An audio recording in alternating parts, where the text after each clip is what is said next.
Hey y'all, I'm Paula Deen, and guess what? I'm gonna take y'all out to the ballpark today. You know, here in Savannah, our local baseball team, the Sand Gnats, have asked me to throw out the first pitch, if you can believe that. Now, I'm not sure I can even make it past home plate, but one thing's a safe bet. All of today's recipes are gonna hit a home run. So after the 7th inning stretch, I'm gonna head back to the kitchen and whip up some of my all-time favorite baseball recipes. First up, you'll never strike out serving up these starters. It's my Macho Nachos that are loaded up with chili and cheese. And a beer-battered Cajun bloomin' onion. That's a sure winner. And then you're gonna be safe serving up some softball pretzels. They're salty and delicious. And no baseball game would be complete without a good old-fashioned hot dog that will have all your players walking home for them. So batter up, y'all, and grab your oven mitts. It's time to play ball. Guess where I've been, y'all? I just threw out the first pitch of Savannah Sand Gnats game. What y'all been doing? I brought some footage to show y'all I got it over the home plate. It actually made it to the catcher. I was so proud. So, I got some home movies I want to show y'all, and I'm going to be chopping and prepping to make some Macho Nachos for y'all. And in the meantime, while I'm chopping, y'all watch the video.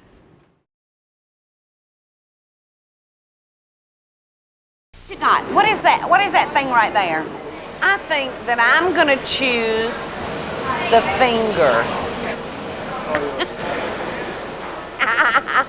Let's go check out the food. Y'all want to?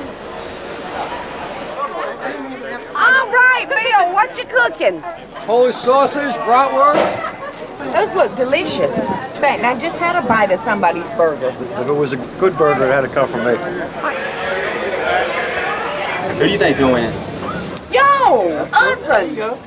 Joining us for the first pitch is Paula Deen, host of Paula's Home Cooking on the Food Network and owner of Lady and Sons. Here we go.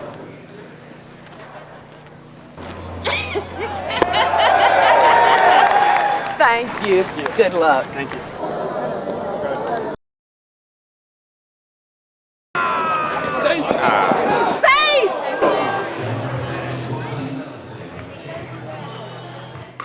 Okay, so how'd y'all like the home movies? I had a fabulous time. And I told y'all we're having Macho Nachos. All right, so I got some spring onions chopped. I've got tomatoes, I got jalapenos, I got 2 different kinds of cheeses. I got diced onions, I got chili, and I got refried beans. So we're gonna start putting these together. And I don't know about y'all, but when you go to a Mexican restaurant and get Mexican food, they like pile all the chips up and just put the goodie on the top. Well, we're not gonna do it that way. We are gonna make sure we got bunches of goodie all the way through it. I'm just gonna kind of dollop the refried beans around. I love these. And now these are just canned refried beans. I mean, you could go to the trouble of cooking pinto beans, but these are so delicious. All right. Now I'm going to sprinkle it with a little onions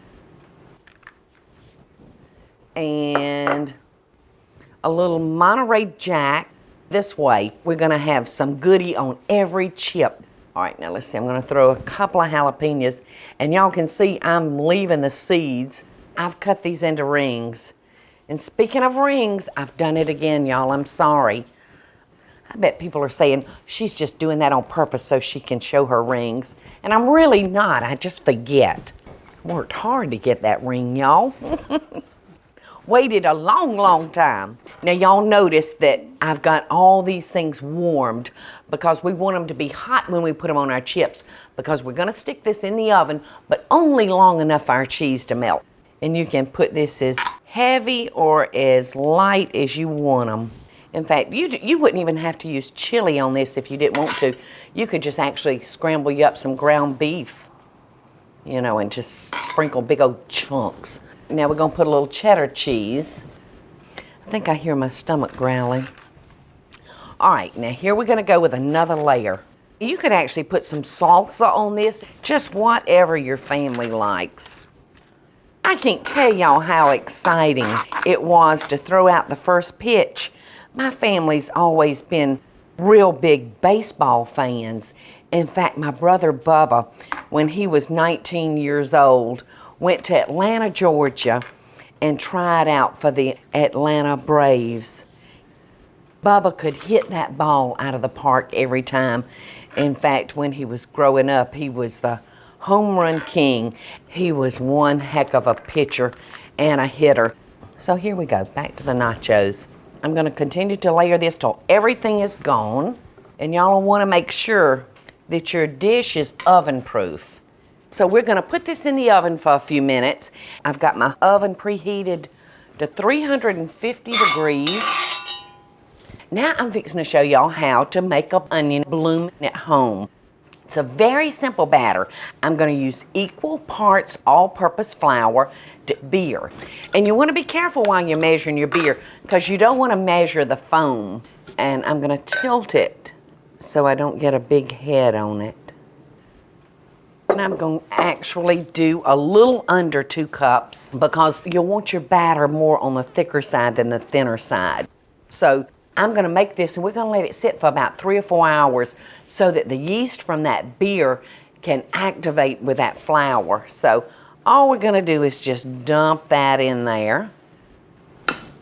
And I think I'm just gonna put some plain old Cajun seasoning. All right, we're gonna let this batter sit and let's talk about our onions. You wanna make sure that you do not disturb the root end of your onion because this root is what's gonna hold all of our petals together. All right, now I'm gonna even off this top, just like that, and I'm gonna pull all this skin off. This is a very, very important step. We're not gonna bring our knife up next to that root because it would actually make our onion collapse too wide. So I'm gonna drop that down and then I'm gonna go all the way in. I wanna make sure the blade of that knife goes through the center of that onion, and then we're gonna do the same thing there. I love using our big Vidalia onions, but our Texas sweet onion is real good, but you wanna make sure that he's nice and round, and we're just gonna take our onion and go around until the whole onion is cut. All right, now look, I'm gonna turn this onion upside down and I'm just gonna kind of wiggle him. So when we come back, we're gonna fry up this bad boy and we're gonna taste those delicious Macho nachos. So y'all don't go anywhere. I so hope y'all are enjoying the show. And if you do, be sure to click like, subscribe, and the notification bell so you'll never miss a video. And we'll be right back after the break. I smell those wonderful nachos in the oven, so I think they're telling me they're ready to come out. So let's see what we've got. Oh my goodness, we've got a plate full of nachos. They smell so good. I think I'm just gonna put just a little dollop of sour cream, or maybe 4 little dollops. And I'm gonna sprinkle them with some tomatoes and some green onion tops. And just for Michael, jalapenos. But let's see what we've got here now.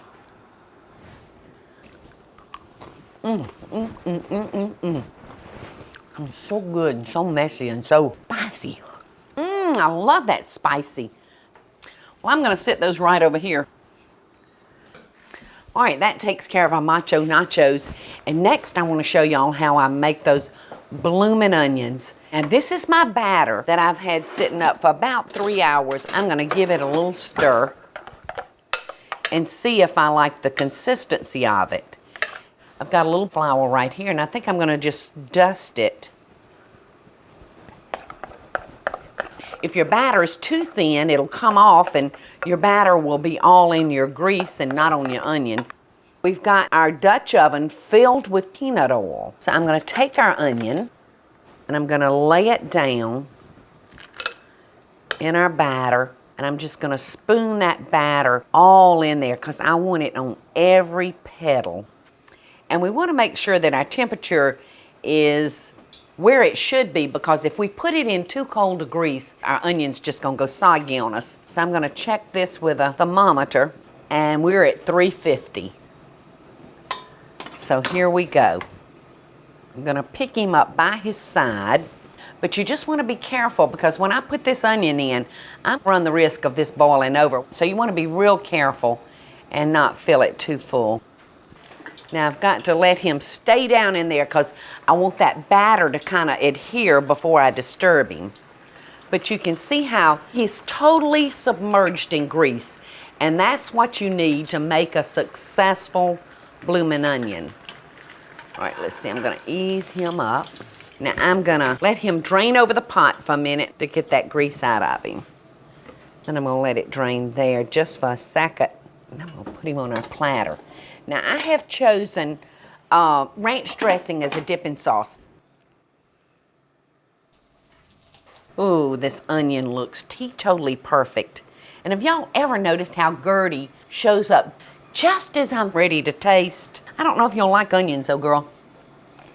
The onion was a huge success. So, I want to move on to the pretzels. All right, we're going to start with a packet of yeast. And we've got a cup of warm water. And the water temperature should be 98 degrees. I'm going to come over here and I'm going to take our flour and I'm going to sift it into this bowl. Now I'm getting this pot of water ready to boil because this is what we're going to cook our pretzels in. And I'm going to add some baking soda, and they say it brings out the flavor. Now to our dissolved yeast, I'm going to add 2 tablespoons of softened butter. You didn't think we was going to make a pretzel without butter, did you? And I'm going to add a little salt, and I'm going to add half of our flour to this. Now I'm going to sprinkle a couple of tablespoons of sugar over that. And we're going to proceed to mix this for 3 minutes. I love the smell of yeast. It kind of reminds me of those fabulously divine yeast rolls that the school made when I was in grammar school and high school. I just loved them. Okay, I'm going to come in here now and add the rest of our flour. And I'm going to mix that up real good. Okay. So here we go. All right, just put a little flour in that pretty dough. See what a pretty dough that batter made. It's just beautiful. And now we're gonna just put our dough here, and we're just gonna cover this, and I'm gonna set it aside in a warm place. Now, you can cover it with saran wrap, but I just like the idea of that damp rag until it doubles in size. And I think right back here is a good spot. And when we come back, I'm going to show you how to shape and cook these pretzels and show you some more home movies. Go Sandnuts!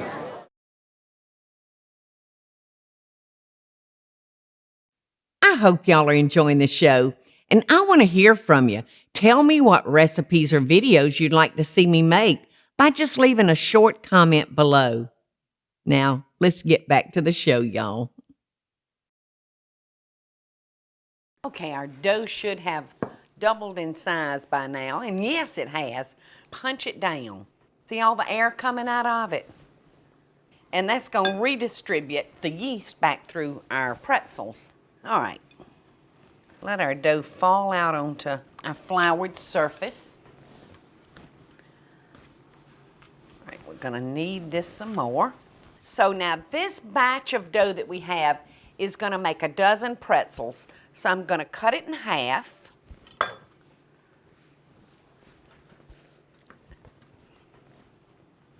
Okay. roll it around in the flour, and we're going to roll this piece of dough out to about 18 inches. That looks like 18 inches. So all we're going to do is pick up each end, crisscross it, and crisscross it again, and we've got our pretzel. We're going to put him right over there because we are going to let these rise one more time on our tray before we throw them into our boiling water. So we're going to pick it up, twist it, and bring it down. And we've got our pretzel. Now we're going to stick these over to the side in a warm place, and we're going to let them re-rise. But in the meantime, I've got another batch over here ready.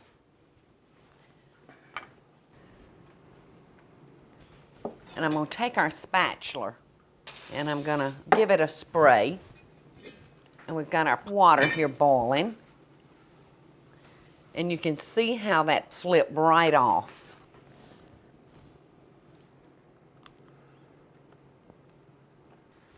And I'm going to boil these for about 1 minute. Their process is much like cooking a bagel in the fact that they go in water before they go into the oven. All right, we're going to take our last 3 out and cut off that hot stove. I about worked up a sweat here like I did at the ballpark. Ooh, that was the hottest ballpark. So now, I'm going to take my butter, and I'm going to butter these up real good because I'm going to sprinkle them with a lot of kosher salt. The salt is what gives it its punch, or the sesame seed, or whatever you're using. Plus, it can't hurt the taste of them, surely not. All right, and I'm going to take my kosher salt. And I think in your frozen food section, where you can buy the frozen pretzels, I think they may have actually a pretzel salt in them. But this kosher salt works just as good as far as I'm concerned. So we're going to run these in a 500-degree preheated oven for about 10 to 12 minutes. And then we're going to have a nice, fat, hot homemade pretzel. All right, my first batch is ready over here. It should be ready, and it is. Now, I don't know about y'all, but I love my pretzels with mustard. So, I'm gonna check it out. It's still kind of warm.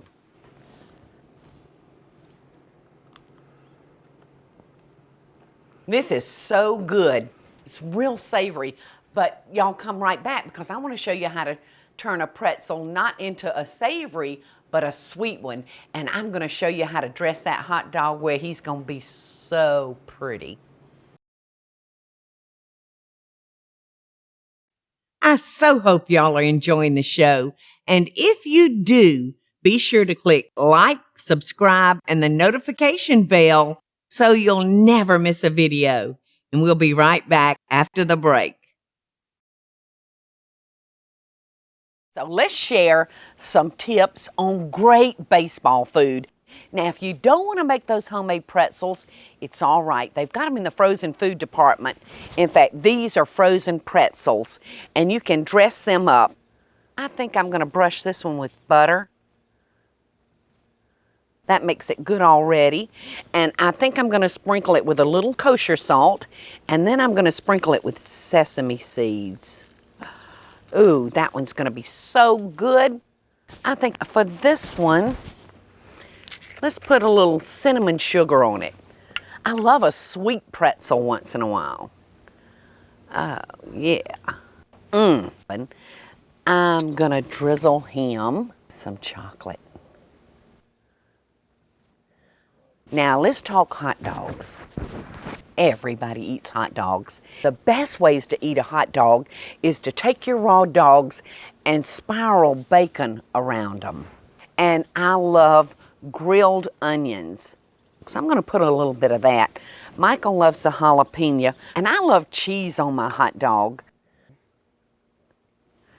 And I love coleslaw. Just a little slaw. Oh gosh, this looks like a Dagwood hot dog.